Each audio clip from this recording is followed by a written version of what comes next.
90वीं रात। जब पूरी 90वीं रात हुई तो उसने कहा कि ऐ नेक बख्त बादशाह। जब सौयरा हवा और रोशनी फैली और सवारों ने अपने हाथों में नेज़े लिए तो बादशाह अफरीदून ने अपने खास पादरियों और रोसा को बुलाया और उनको खलते दें और उनकी पेशानियों पर सलीब खींची और इन्हें इस खुशबू से मुतर किया जिसका बयान ऊपर किया जा चुका है, जो लौट पादरी और दगाबाज इमाम का फजिला था, और लौका बिन शलूत को तलब किया जिसका नाम लोगों ने मसीह की तलवार रखा था, और उसे इस फुजले की धूनी दी, और धूनी देने के बाद वो गंदगी उसके जिस्म पर मिल ली और उसके रुखसारों को इससे लथीर दिया और इसकी मूंछों पर मल दी। रूम के सारे मुल्क में इस मलून लौका से बढ़कर ना कोई सूरमा था और ना तीर अंदाज और ना शमशीर जन और ना नेजाबाज। वो बड़ा बदसूरत था, इसका चेहरा गधे का था और सूरत बंदर की और नाक नक्शा जहरीले सांप का। इसकी नजदीकी मशौक की दूरी से ज्यादा तकलीफ दह थी। इसके हिस्से में रात से महज तारीकी आई थी और शहर से महज बदबू और चीते से महज गंदी सांस और कफर से महज इसकी फका। और अब उसने आगे बढ़कर बादशाह अफरीदून के कदम चौमे और उसके सामने खड़ा हो गया। बादशाह अफरीदून ने इससे कहा कि मैं चाहता हूँ कि तो दमिश्क के वाली और उम्र बिन अल-नमान के बेटे शरकान का मुकाबला कर और इस मुसीबत से हमें पनाह दे। इसने कहा कि बसरू चश्म। इसके बाद बादशाह ने उसकी पेशानी पर सलीब खींची और समझा कि अनकरीब फतह होने वाली है। अब लौका बादशाह अफरीदून के पास से चल दिया और वो मालून एक मुश्की घोड़े पर सवार हुआ। इसका लिबास सुर्ख था और इसकी जिरह सोने की थी जिसमें जवाहरात जुड़े हुए थे, और उसके हाथ में 3 फल वाला नेज़ा था। गोया वो अहज़ाब की जंग के दिन मलून शैतान है। अब वो और उसके साथ कुफार आगे बढ़े, गोया वो दोज़ख में जा रहे हैं, और एक मनादी अरबी में ये कहता था कि ए मोहम्मद की उम्मत, खुदा उन पर दरूद व सलाम भेजे, सिवाय सैफ अल इस्लाम शरकान के जो दमिश्क का हाकिम है, और कोई मुकाबले में ना आए।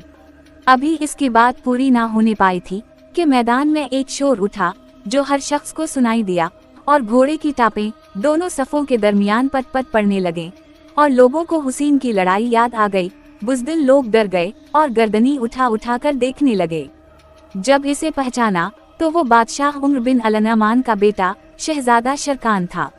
जब इसके भाई ज़व अल-मकान ने इस मलून को देखा और मनादी सुनी तो वो अपने भाई शरकान की तरफ मुखातिब होकर कहने लगा कि वो तुझसे लड़ना चाहते हैं। इसने जवाब दिया कि ऐसा है तो क्या कहना।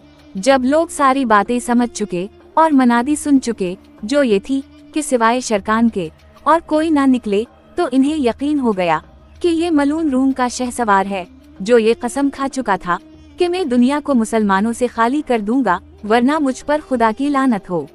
ये वही शख्स था जिसने लोगों के कलीजे जला दिए थे और जिसकी बहादुरी से तुर्की, देलमी और कर्दी फौजें डरती थीं। गर्ज अब शरकान निकला, गोया वो गजबनाक शेर था। इसका घोड़ा हबशी ग़िज़ाल की तरह था और उसने उसे लौका की तरफ बढ़ाया और उसके पास पहुंचकर अपने नेज़े को अफी सांप की तरह अपने हाथ में हलाया और अरबी के रज्जिया अशार पढ़ने लगा। लेकिन लौका ना अशार का मतलब समझा और ना इसकी अहमियत, बल्कि अपने हाथ से मुंह पर तमाचे लगाए, और इसका मकसद इससे सलीब की ताज़ीम थी जो इसकी पेशानी पर मनकूश थी, और फिर हाथ चूमने लगा और नेज़े का रुख शरकान की तरफ करके घोड़े को उसकी तरफ एड़ लगाई। फिर इसने नेज़े को एक हाथ से ऊपर उछाला यहाँ तक कि वो नजरों से गायब हो गया, और दूसरे हाथ से उसे रोक लिया जिस तरह के जादूगर करते हैं। इसके बाद उसने नेज़े को इस जोर से शरकान की तरफ फेंका जैसे कि टूटा हुआ तारा।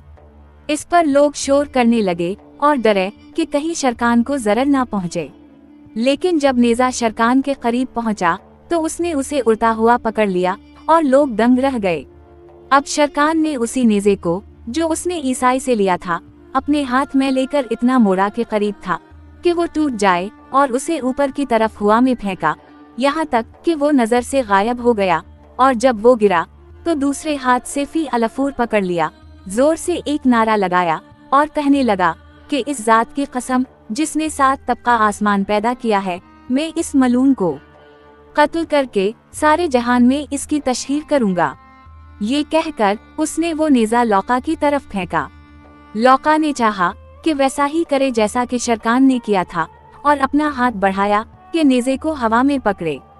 इस पर शरकान ने फौरन दूसरा नेज़ा उसकी तरफ फेंका, जो आकर ठीक सलीब पर लगा जो इसकी पेशानी पर थी, और खुदा ने उसकी रूह फौरन दोज़ख में पहुंचा दी, जो बुरी रहने की जगह है।